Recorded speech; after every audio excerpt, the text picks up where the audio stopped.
안녕하십니까. KBS 9시 뉴스입니다. 하루 사이 새로운 확진자 1,078명 늘었습니다.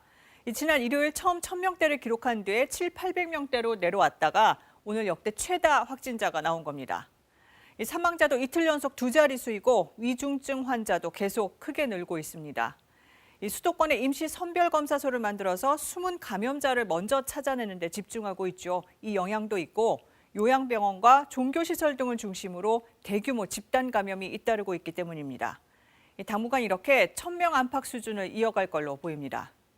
특히 계속 수도권에 집중되고 있는데 서울과 경기 또 인천을 합치면 확진자가 750명을 넘습니다.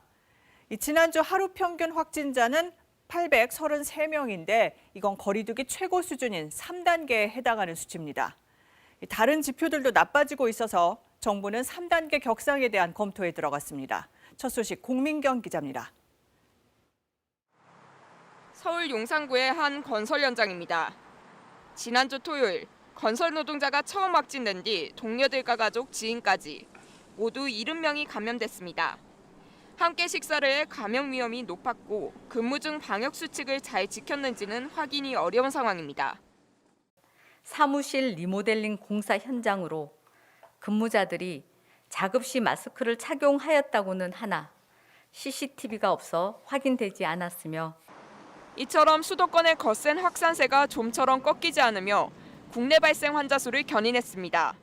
최근 일주일 동안을 보면 국내 발생 환자 수는 최소 600명대에서 1,000명대로 오갔고 하루 평균 환자 수는 800명대를 넘겼습니다. 사회적 거리두기 3단계 상향 기준에 들어온 겁니다.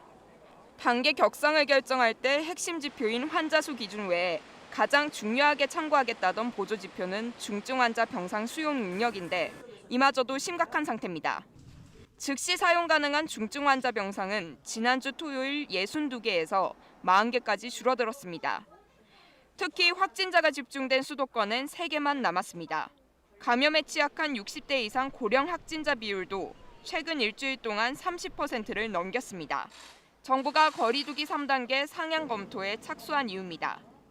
정부는 우선 현재의 거리두기 단계를 제대로 이행하고자 총력을 다하고 있습니다. 하지만 상황에 따라서는 마지막 수단인 3단계로의 상향 결정도 배제할 수 없습니다. 정부는 마스크 착용만으로는 확진자 수를 떨어뜨리기가 힘든 상황이라며 접촉을 줄이는 게 가장 중요하다고 거듭 강조했습니다.